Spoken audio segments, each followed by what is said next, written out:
ہمیشہ کی طرح میں آج بھی نازیہ سے فون پر بات کر رہی تھی۔ نازیہ، میں سارا دن اکیلی گھر میں بور ہوتی ہوں۔ نعیم سارا دن گھر سے باہر رہتا ہے اور رات کو دیر سے گھر واپس آتا ہے، اور میں سارے کام کاج نپٹا کر اکیلی بیٹھی بور ہوتی ہوں۔ اگر بچے ہوتے تو الگ بات تھی، گھر میں رونق ہوتی۔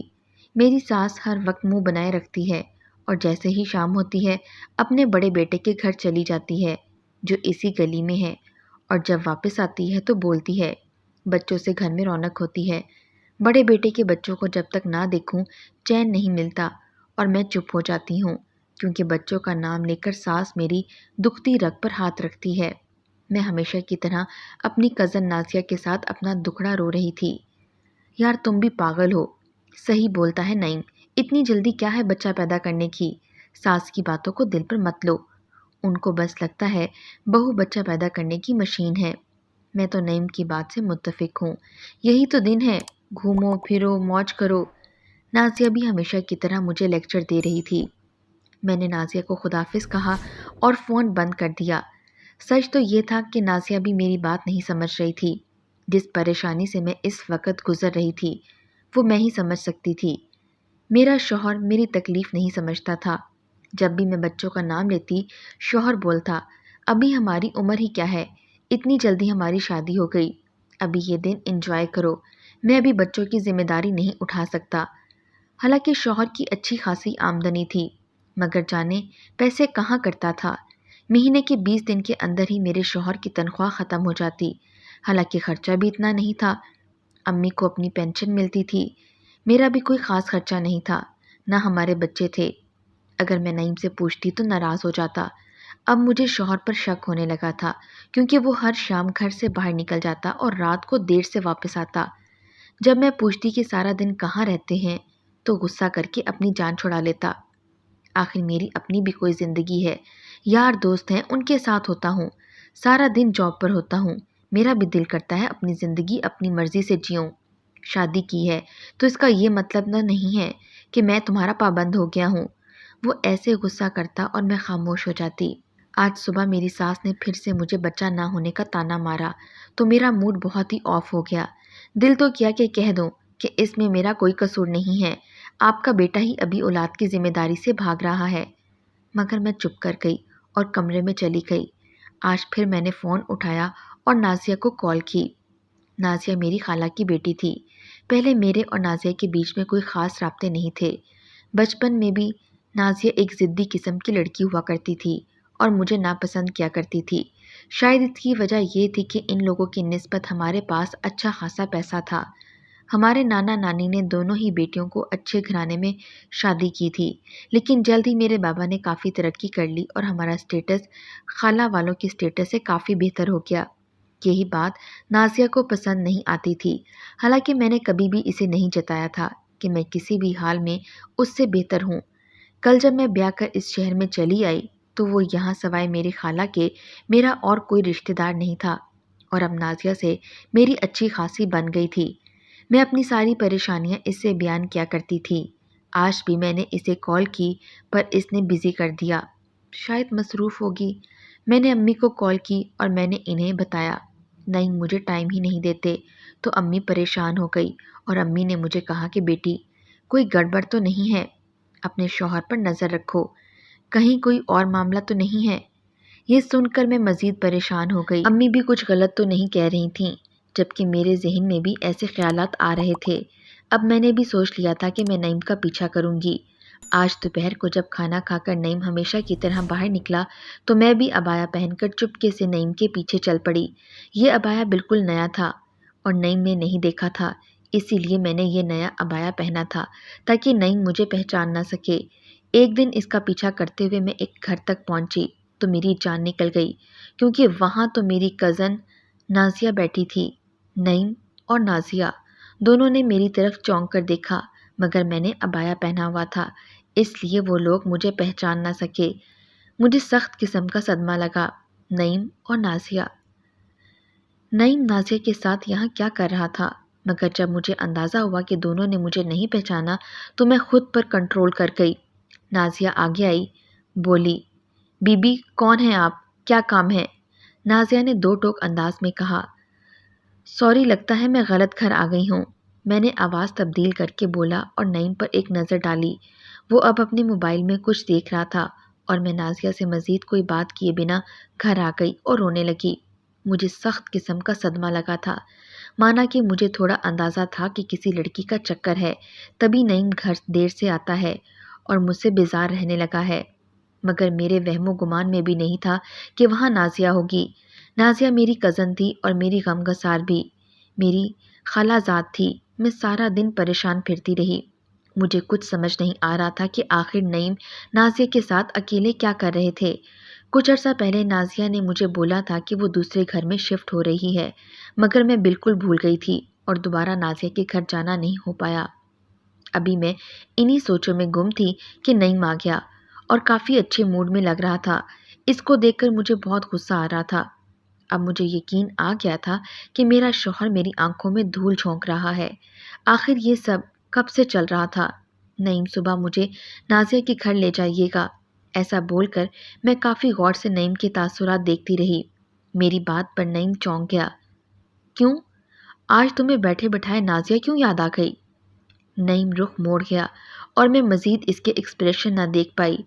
بس یوں ہی، ان لوگوں نے گھر تبدیل کیا تھا مگر میں جا نہیں پائی تھی، اور مجھے اس کے ساتھ ڈاکٹر کے پاس جانا ہے اور اپنا چیک اپ بھی کروانا ہے۔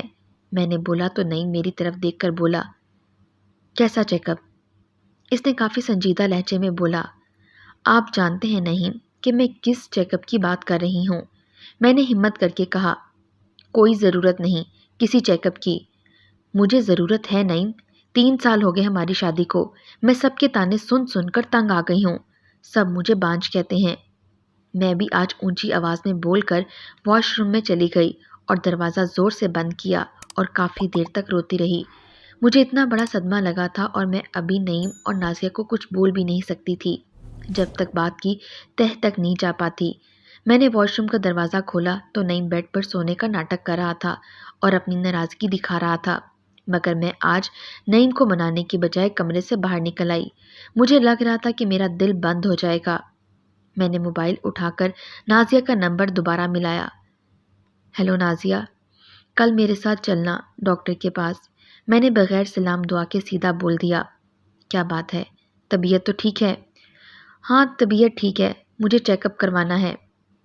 اب میں اپنا مکمل چیک اپ کروانا چاہتی ہوں، مجھے اولاد چاہیے۔ میں ایک سانس میں بول گئی۔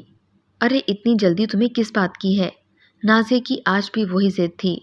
جلدی نہیں نازیہ، 3 سال ہو گئے ہیں، تمہیں نہیں آنا تو مت آؤ، میں نعیم کے ساتھ چلی جاؤں گی۔ میں نے نازیہ کو جانچنا چاہا۔ نعیم؟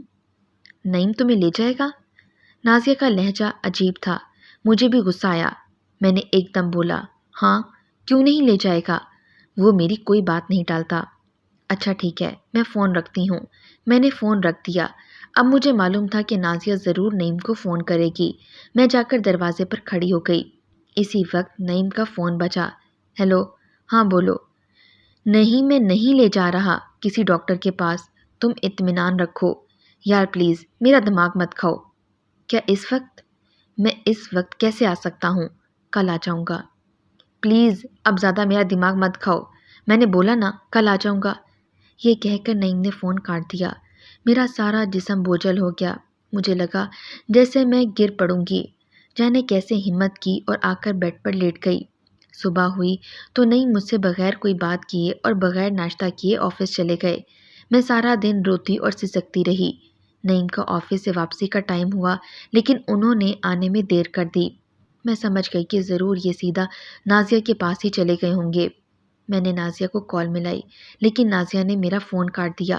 شام کو جب نعیم گھر آئے تو بہت ہی غصے میں تھے، یقیناً ان کا اور نازیہ کا جھگڑا ہوا تھا۔ میں نے جان بوجھ کر بات چھیڑی، آج آپ آفس سے کیوں دیر سے آئے ہیں؟ نعیم نے بیڈ پر چابی پھینکی اور کمر پر ہاتھ رکھ کر میری طرف انتہائی غصے میں دیکھتا رہا۔ یہ تم پر بچے کا کیا بھوت سوار ہو گیا ہے؟ آخر تم سکون سے کیوں نہیں رہ سکتی اور مجھے بھی کیوں نہیں رہنے دیتی؟ آخر آپ کو مسئلہ کیا ہے اولاد سے؟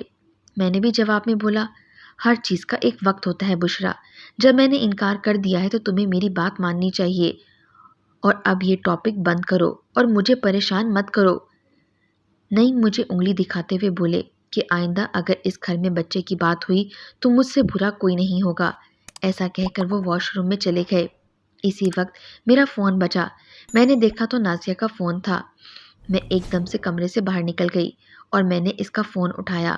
نازیہ نے مجھ سے پوچھا، کیسی ہو؟ میں نے بولا کہ ٹھیک ہوں۔ وہ مجھ سے تھوڑے سوال کے بعد پوچھنے لگی، نعیم گھر آیا؟ آج اس کا رویہ تمہارے ساتھ کیسا تھا؟ نازیہ پتہ لگانا چاہتی تھی کہ نعیم نے مجھ سے کیا کہا ہے، اور اب میں بھی وہ بے وقوف بشرا نہیں تھی۔ اب میری آنکھیں کھل گئی تھیں۔ میں نے بن کر کہا کہ ماشاءاللہ، بالکل ٹھیک۔ بہت دیر تک وہ کچھ بھی نہ بولی اور پھر اس نے اللہ حافظ کہا اور فون کاٹ دیا۔ نعیم کمرے سے باہر آئے اور انہوں نے دیکھا کہ میں فون کان سے لگائے ہوئے تھی۔ وہ عجیب نظروں سے مجھے دیکھنے لگے۔ پوچھا کس کا فون تھا؟ میں نے نظریں پھیر کر کہا، امی کا۔ نعیم سامنے آئے اور کہنے لگے، دیکھو، اپنی امی سے ان باتوں کا ذکر کرنے کی کوئی ضرورت نہیں، خواہ خواہ انہیں بھی پریشان کرو گی۔ میں نے ان کی بات کا جواب نہ دیا اور اندر کمرے میں چلی گئی۔ میں نے جائے نماز بچھائی اور نماز کے بعد سجدے میں پھوٹ پھوٹ کر رونے لگی۔ جب میں اٹھی تو نعیم اندر آئے اور میرا بھیگا ہوا چہرہ دیکھ کر خاموشی سے میری طرف تکتے رہے۔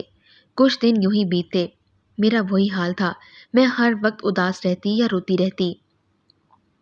ایک لڑکی کا سب سے بڑا خزانہ تو اس کا شوہر ہوتا ہے، اور میرا شوہر جس سے میں محبت کرتی اور اسے اپنا سب کچھ مانتی، وہ میرا تھا ہی نہیں۔ رات کو نعیم کا فون بجا اور وہ باہر نکل گئے۔ میں بھی چپکے سے باہر آئی۔ وہ باہر کھڑے بات کر رہے تھے۔ میں نے ان کی باتیں سننے کی کوشش کی۔ طلاق؟ میں اسے طلاق دے دوں؟ تم پاگل تو نہیں ہو گئی؟ یہ الفاظ نعیم کے منہ سے نکلے اور یہ الفاظ سنتے ہی میں دنگ رہ گئی۔ میں ایسا نہیں کر سکتا، اور یہ تم اچھے سے جانتی ہو۔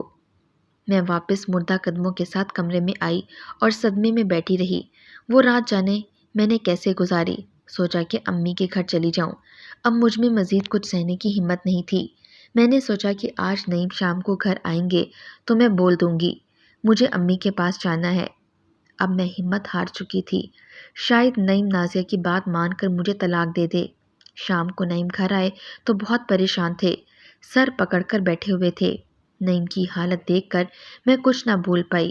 انہیں تو میرا احساس نہیں تھا، لیکن مجھ سے اب بھی ان کی پریشانی نہیں دیکھی جاتی تھی۔ آج نعیم گھر سے نکلے تو میں نے بھی ان کا پیچھا کرنے کا فیصلہ کیا۔ بہتر ہے کہ آج دودھ کا دودھ اور پانی کا پانی ہو جائے۔ وہ نازیہ کے گھر گئے اور کچھ دیر بعد میں بھی اندر داخل ہوئی۔ آخر وہ لڑکا کون تھا؟ تم کس کے ساتھ تھی نازیہ؟ تم سے مطلب؟ نازیہ نے جواباً کہا۔ نعیم نے غصے میں اسے ایک تھپڑ رسید کیا اور پھر جیسے ہی واپسی کے لیے پلٹے تو انہوں نے مجھے کھڑا دیکھا۔ میں نے اپنا نقاب ہٹایا۔ مجھے دیکھ کر وہ چونک گئے۔ میری آنکھوں سے آنسو روا تھے اور میں وہاں سے نکل آئی۔ جب نعیم گھر آئے تو میں کمرے میں بیٹھی رو رہی تھی۔ وہ بھی آ کر چپ چاپ میرے سامنے بیٹھ گئے۔ میں نے ان کی طرف دیکھ کر کہا کہ کوئی جھوٹی صفائی پیش کرنے کی ضرورت نہیں، میں پہلے سے ہی سب جانتی ہوں۔ بس یہ جاننا چاہتی ہوں کہ آخر یہ سب کب سے چل رہا ہے۔ یہ جاننے کا تو حق ہے نا مجھے۔ نعیم نے مجھے بتایا کہ وہ میری پہلی محبت ہے۔ جب میں یونیورسٹی میں تھا تو نازیہ اور میں ایک ہی کلاس میں پڑھا کرتے تھے۔ وہ مجھے بہت پسند تھی، مگر میں کبھی بھی اس سے اپنے جذبات کا اظہار نہیں کر پایا۔ میں سوچتا تھا کہ اسے بولوں، لیکن کبھی اس سے اپنے جذبات کا اظہار کرنے کی میرے میں ہمت نہیں ہوئی۔ آخرکار ایک دن میں نے ٹھان لی کہ آج تو اس سے اپنے دل کی بات کر کے ہی رہوں گا۔ جب میں یونیورسٹی آیا تو پتہ چلا کہ نازیہ یونیورسٹی چھوڑ کر کہیں اور چلی گئی ہے۔ یہ سن کر میں بہت صدمے میں آ گیا۔ اچانک نازیہ نے یونیورسٹی کیوں چھوڑ دی؟ دوبارہ میری اس سے کبھی ملاقات نہیں ہوئی، نہ ہی مجھے پتہ چلا کہ وہ اب کہاں ہے۔ بہت عرصہ میں نازیہ کی یاد میں تڑپتا رہا۔ بہت کوشش کی مجھے اس کا پتہ ملے، مگر ایسا نہ ہو سکا۔ آخرکار میں نے بھی نازیہ کو اپنے دل سے نکالنے کی کوشش کی اور میں بھی اپنی زندگی میں آگے بڑھ گیا۔ 2 سال ہوئے تو اماں نے مجھے کہا کہ وہ میری شادی کروانا چاہتی ہیں۔ میں بھی راضی ہو گیا۔ آخر ایک گمنام محبت کی یاد میں کب تک بیٹھا رہتا۔ سوچا وہ تو اب جانے کہاں ہوگی، میں اپنی نئی زندگی کا آغاز کرتا ہوں۔ مگر شادی کے فنکشن میں ہی جب میں نے نازیہ کو دیکھا تو مجھے میری نظروں پر یقین نہ آیا۔ میں چونک گیا کہ آخر یہ میرے ساتھ کیا ہوا ہے۔ معلوم ہوا کہ نازیہ تو تمہاری کزن ہے۔ اس دن سے میں بہت ہی بے چین رہنے لگا۔ پھر جب انہوں نے ہماری شادی کی دعوت کی تو میں نے نازیہ سے اس بات کا ذکر کیا کہ میں اس کے ساتھ کلاس میں پڑھتا تھا۔ نازیہ نے بھی مجھے پہچان لیا اور تب سے میرا اور اس کا فون پر رابطہ شروع ہوا۔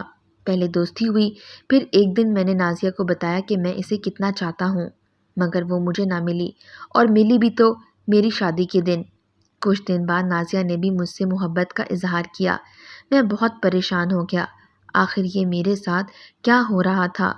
یہاں میری شادی ہو چکی ہے اور اب میری پچھلی محبت میرے راستے میں آ گئی ہے، مگر میں اپنی پچھلی محبت کے بہاؤ میں بہہ گیا اور تم سے چھپ چھپ کر اس سے ملتا رہا۔ میں دل ہی دل میں بہت شرمندہ ہوتا رہتا کہ جو میں تمہارے ساتھ کر رہا ہوں وہ بہت غلط ہے۔ میں تمہیں چھوڑ سکتا تھا اور نہ ہی نازیہ کو۔ نازیہ کو ڈر تھا کہ کہیں میری اور تمہاری اولاد نہ ہو جائے اور وہ مجھے اس سے دور نہ کر دے، اس لیے میں تمہاری اولاد کی خواہش کو بھی ہمیشہ ٹالتا رہا۔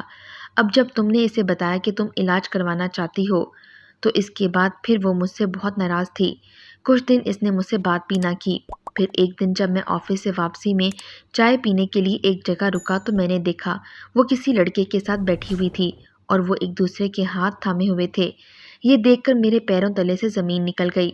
میں نے نازیہ کے گھر جا کر اس سے پوچھا کہ وہ کون تھا۔ نازیہ نے کہا کہ وہ صرف ایک دوست تھا۔ میں نہ چاہتے ہوئے بھی اس کی بات کا یقین کر لیا، مگر اب میرے دل میں شک بیٹھا ہوا تھا۔ میں نے اس کا پیچھا کرنے کی کوشش کی اور کئی بار اسے اس لڑکے سے ملتے ہوئے دیکھا۔ کل جب میں اس کے گھر گیا تو میں نے دیکھا کہ وہی لڑکا اس کے گھر سے واپس جا رہا تھا۔ میں واپس گھر آ گیا۔ جب نازیہ کو فون کیا تو اس نے میرا فون کاٹ دیا۔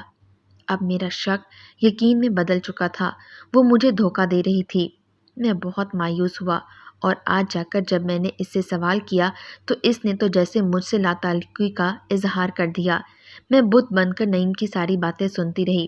میری آنکھوں سے آنسو رواں ہو گئے اور میں نے نعیم سے کہا کہ نعیم، آپ کو اپنے دھوکہ کھانے کا اتنا دکھ ہے اور جو آپ نے مجھے اتنے عرصے سے دھوکے میں رکھا، اس کا کیا؟ نعیم نے ہاتھ جوڑ کر مجھ سے معافی مانگی اور کہنے لگا، خدا نے میرے ساتھ وہی کیا جو میں تمہارے ساتھ کر رہا تھا۔ مجھے بے وفائی کا صلہ بے وفائی سے ہی ملا، یہ میرا مکافات عمل ہے۔ نعیم نے ہاتھ جوڑ کر کہا کہ مجھے معاف کر دو۔ میں حیران ہو کر نعیم کی طرف دیکھنے لگی۔ میں نے پوچھا، نعیم، کیا آپ نازیہ کو معاف کر سکتے ہیں؟ نعیم بہت شرمسار نظروں سے میری طرف دیکھتے رہے۔ جب آپ اسے اس کی بے وفائی کی وجہ سے معاف نہیں کر سکتے تو مجھ سے یہ امید کیسے کر سکتے ہیں کہ میں بھی آپ کو معاف کر دوں؟ نعیم کا سر نیچے ہو گیا اور وہ رونے لگا۔ انہوں نے کہا کہ بشریٰ، تم مجھے معاف کرو یا نہ کرو، میری غلطی بہت بڑی ہے، لیکن میں تم سے صرف ایک موقع کا طلبگار ہوں۔ مجھے میری ساری غلطیاں صحیح کرنے کے لیے بس ایک آخری موقع دے دو۔ میں وعدہ کرتا ہوں کہ آئندہ تمہیں مجھ سے کوئی شکایت نہیں ہوگی۔ میں سب کچھ صحیح کرنے کی کوشش کروں گا۔ میں وعدہ کرتا ہوں آئندہ کبھی تمہیں دھوکہ نہیں دوں گا۔ میں نے ان سے کہا کہ نعیم، میں نے آپ سے سچی محبت کی ہے اور میں اپنی محبت کی خاطر آپ کو معاف کرتی ہوں۔ یہ سن کر وہ خوش ہوئے۔ نعیم نے مجھ سے کہا کہ بشریٰ، تمہارا دل واقعی بہت بڑا ہے اور تمہاری محبت سچی ہے۔ میں نے جو تمہارے ساتھ کیا اس کے لیے میں ساری عمر تمہارے آگے شرمسار رہوں گا۔ مجھے تم جیسے سچے دل کی لڑکی کے ساتھ یہ سب کچھ نہیں کرنا چاہیے تھا اور اب مجھے احساس ہو چکا ہے۔ میں نے کہا، نعیم، اب جو ہو چکا ہے اسے بھول جائیں۔ اب ہم اپنی زندگی کا نئے سرے سے آغاز کریں گے۔ ہماری شادی کو 4 سال بیت گئے۔ نعیم اب میرا بہت خیال رکھتے ہیں۔ اس دن کے بعد مجھے ان سے کبھی کوئی شکایت نہیں ہوئی۔ اب ہماری 1 سال کی بیٹی بھی ہے۔ ہم دونوں اپنی بیٹی سے بہت پیار کرتے ہیں اور اپنی زندگی میں بہت خوش ہیں۔ میرے زخموں پر بھی اب مرہم لگ چکا ہے۔ میں نے نازیہ سے پلٹ کر کبھی بات نہیں کی۔ ہم دونوں کی اس دن کے بعد ملاقات نہیں ہوئی تھی۔ اب پتہ چلا کہ اس کی بھی منگنی ہو چکی ہے اور اگلے ماہ اس کی شادی ہے۔ اس نے میرے ساتھ جو بھی کیا، لیکن میں نے اسے معاف کر دیا اور اسے دل سے خوش رہنے کی دعا دی۔ اس کہانی کا یہ مقصد تھا کہ کبھی کسی کے ساتھ بے وفائی نہیں کرنی چاہیے، کیونکہ بے وفا انسان کو کبھی بھی زندگی میں کوئی خوشی نہیں ملتی اور وہ اگلے کے ساتھ جیسا کرتا ہے اس کے ساتھ بھی ویسا ہی ہوتا ہے۔